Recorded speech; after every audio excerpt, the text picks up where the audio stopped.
আমি আমার ক্ষুদ্র জীবনে অভিজ্ঞতা থেকে দেখেছি ছেড়ে দেওয়ার মধ্যে সুখ আছে আর কি।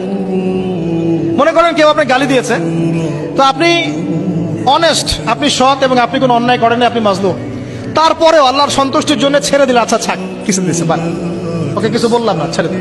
এই ছেড়ে দেওয়ার মধ্যে যে এত সুখ, এটা আপনি বুঝতে পারবেন না। এই সুখটা উপলব্ধি করেছেন স্বয়ং রাসূল সাল্লাল্লাহু আলাইহি ওয়াসাল্লাম।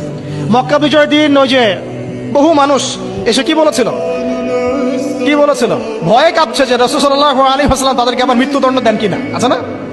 আল্লাহ নবী বললেন যে লা তাসরিবা আলাইকুমুল ইয়াউমা, তোমাদের উপর আজকে আমার কোনো অভিযোগ নাই, ওয়া আনতুমুত তুলাকা, তোমরা মুক্ত, যাও, ছেড়ে দিল। এটা শান্তি।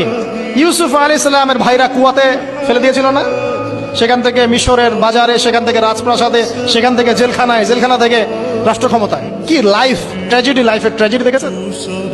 এখন ইউসুফ আলাইহিস সালাম যখন শেষে ভাইদেরকে চিনলেন, তিনি কি ভাইদের প্রতি প্রতিশোধ নিয়েছেন? বলেছেন যাও, মাফ করে দিলাম, ছেড়ে। এটাই শান্তি। আল্লাহর জন্য ত্যাগের মহিমার মধ্যে শান্তি আছে। আল্লাহ পাক আমাদেরকে ত্যাগ করার তৌফিক দান। তাই বলে সব জায়গায় আবার ত্যাগ করা যাবে না, এটাও মাথায় রাখতে হবে। বুঝতে পারছেন না কথা বলে? মনে করেন যে আপনার পরিবারে আপনার বোনকে কেউ টিস করেছে, নাউজুবিল্লাহ, ছেড়ে দিব? যা বাবা, তুই টিস করেছিস, যা, দিলাম, ছেড়ে। দেখো, মনে করেন যে কারো সমাজের মধ্যে কাউকে ধর্ষণ করা হচ্ছে, নাউজুবিল্লাহ, আর আমরা বলবো যে যাক, মানবতা দেখালাম, ছেড়ে দিলাম, ইসলাম তো মানবতা ধর্ম, যাও, ছেড়ে দিলাম, বললে হবে? সব জায়গায় ইসলাম মানবতা শেখায় নাই, কারণ কোন কোন জায়গায় মানবতা না শেখানোটাই ফরজ। একজন চোরের উপর আপনি কি মানবতা দেখাবেন? একজন ধর্ষকের উপর আপনি কি মানবতা দেখাবেন যে আরো ধর্ষণ কর বাবা, যা, উৎসাহ দিবেন? একজন খুনি, আপনি কি তাকে মানবতা দেখাবেন না ফাঁসি দিবেন? তো এই যে কিছু মানুষ এখন বলে ইসলাম মানে শান্তি, আর শান্তি মানে শান্তির সুবাতাস করছে। ওরা ওই যে ইসলাম থেকে বদর, উহুদ, খন্দক, খায়বার সব কাট করে ফেলছেন। এগুলো ইসলামে নাই। ইসলামে শুধু আছে সালাম, সালাম, আফসুস সালাম, খালি সালাম দিবা আর তোমরা কি করবো, খাবার খাওয়াবা, ব্যাস।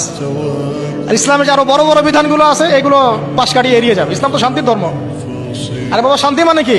শান্তি মানে আল্লাহর বিধানগুলো মেনে নিয়ে আল্লাহর সামনে আত্মসমর্পণের মধ্য দিয়ে শান্তি অর্জন করা। এই হলো ইসলামের ডেফিনেশন। আল্লাহ পাক আমাদেরকে পূর্ণাঙ্গতা বোঝার তৌফিক দান করুন, আমিন।